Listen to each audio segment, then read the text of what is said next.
తెలుగువారి వంటలో కందినూక దోశ ఎలా చేయాలి, దానికి కావలసిన పదార్థాలు నేను మీకు ఇప్పుడు చూపిస్తున్నాను. కావలసిన పదార్థాలు మీకు బియ్యము, అంటే మీకు రా బియ్యము, పచ్చిది జస్ట్ డ్రై బియ్యము నేను ఈ కప్పుతో కొలత తీసుకున్నాను. 3 కప్స్ వచ్చి నార్మల్ బియ్యము, సేమ్ దాంతోనే నేను 1 కప్పు కందిపప్పు తీసుకున్నాను.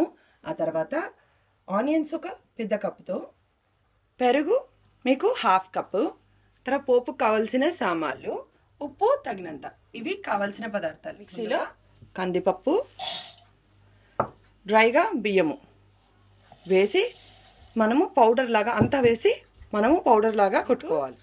పౌడర్గా మనం చేసుకోవాలి. జస్ట్ అంటే మరీ ఎక్కువ కాదు, జస్ట్ రవ్వగా అవుతుంది.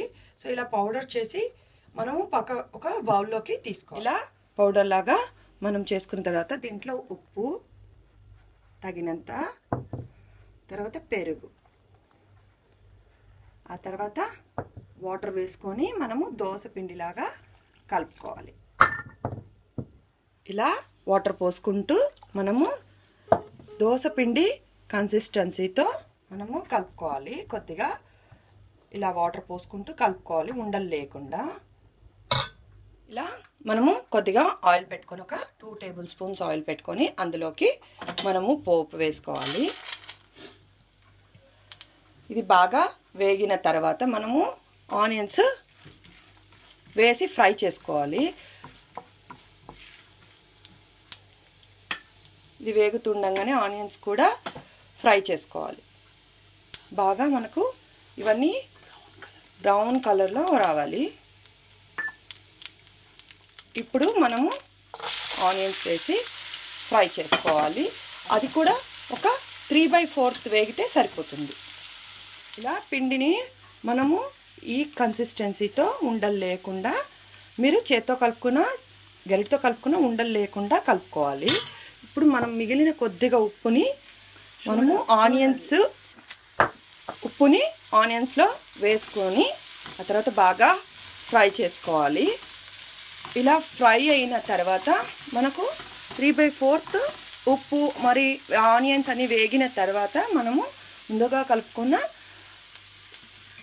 అందులో బియ్యము, కందిపప్పు నూకలో మనం ముందుగా ఫ్రై చేసిన ఆనియన్స్ అన్ని వేసుకొని బాగా కలుపుకోవాలి. ఆనియన్స్, కందిపప్పు, బియ్యం దోశతో మనం ఆనియన్స్ కలుపుకుంటాం కదా, దాంట్లోకి మనము 1/2 టేబుల్ స్పూను బేకింగ్ సోడా. ఇది మీకు దీనివల్ల మీకు మెత్తగా వస్తుంది. ఒకవేళ గట్టిగా అనిపిస్తే మీరు దీనిలో కొద్దిగా వాటర్ కలుపుకొని మనము ఈ కందినూక పిండిలో వేసుకొని బాగా కలుపుకొని 1/2 అవర్ మనం దీన్ని ఇలానే పెట్టేసి, ఆ తర్వాత కొద్దిగా మెత్తు అవుతుంది. అన్నీ బాగా సర్దుకున్న తర్వాత మనము దోశ పోసుకోవచ్చు. ఇది ఇన్స్టెంట్గా మనం దోశ స్టార్ట్ చేసుకోవాలి. ఇలా పెనం పెట్టుకొని పెనంలో కొద్దిగా ఒక 1 టేబుల్ స్పూన్ ఆయిల్ వేసుకొని ఇలా స్ప్రెడ్ చేసుకోవాలి. ఆ తర్వాత మనము పిండి 1/2 అవర్ అయిన తర్వాత ఈ కన్సిస్టెన్సీతో మనం కలుపుకున్న తర్వాత పెనం కాగిన తర్వాత మనం దోశ పోసుకోవాలి. దోశని చుట్టూ పోసుకోవాలి. ఇలా పోసుకున్న దాన్ని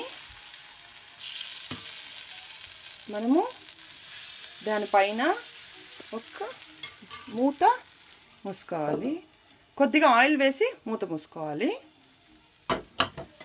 జస్ట్ ఒక 1/2 టేబుల్ స్పూన్ ఆయిల్ ఇలా వేసుకొని దీనిపైన మూత మూసుకొని ఒక 2 మినిట్స్ అయిన తర్వాత మనము దోశని తిప్పించుకోవాలి.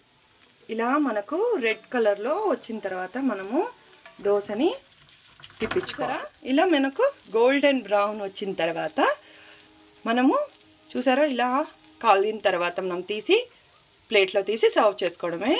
ఇది ఒక 2 మినిట్స్ మీరు గోల్డెన్ బ్రౌన్ వచ్చేంత వరకు వెయిట్ చేయాలి. వెయిట్ చేసిన తర్వాత మనము ప్లేట్లోకి తీసి సర్వ్ చేసుకోవడమే.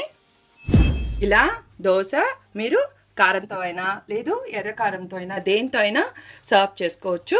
నేను మీకు ఈ కారం ఎలా చేయాలనేది మీకు లింక్ నేను పోస్ట్ చేస్తాను వీడియోలో. ఈ కందినూక దోశ ఎంతో సింపుల్గా, ఎంతో ఈజీ అండ్ ఇన్స్టెంట్గా మీరు అండ్ హెల్దీ కూడా. ఇది ఒకసారి ఈ విధంగా ట్రై చేసి చూడండి. మా తెలుగువారి వంటలో సబ్స్క్రైబ్ కండి. థ్యాంక్స్ ఈ వీడియో చూసినందుకు.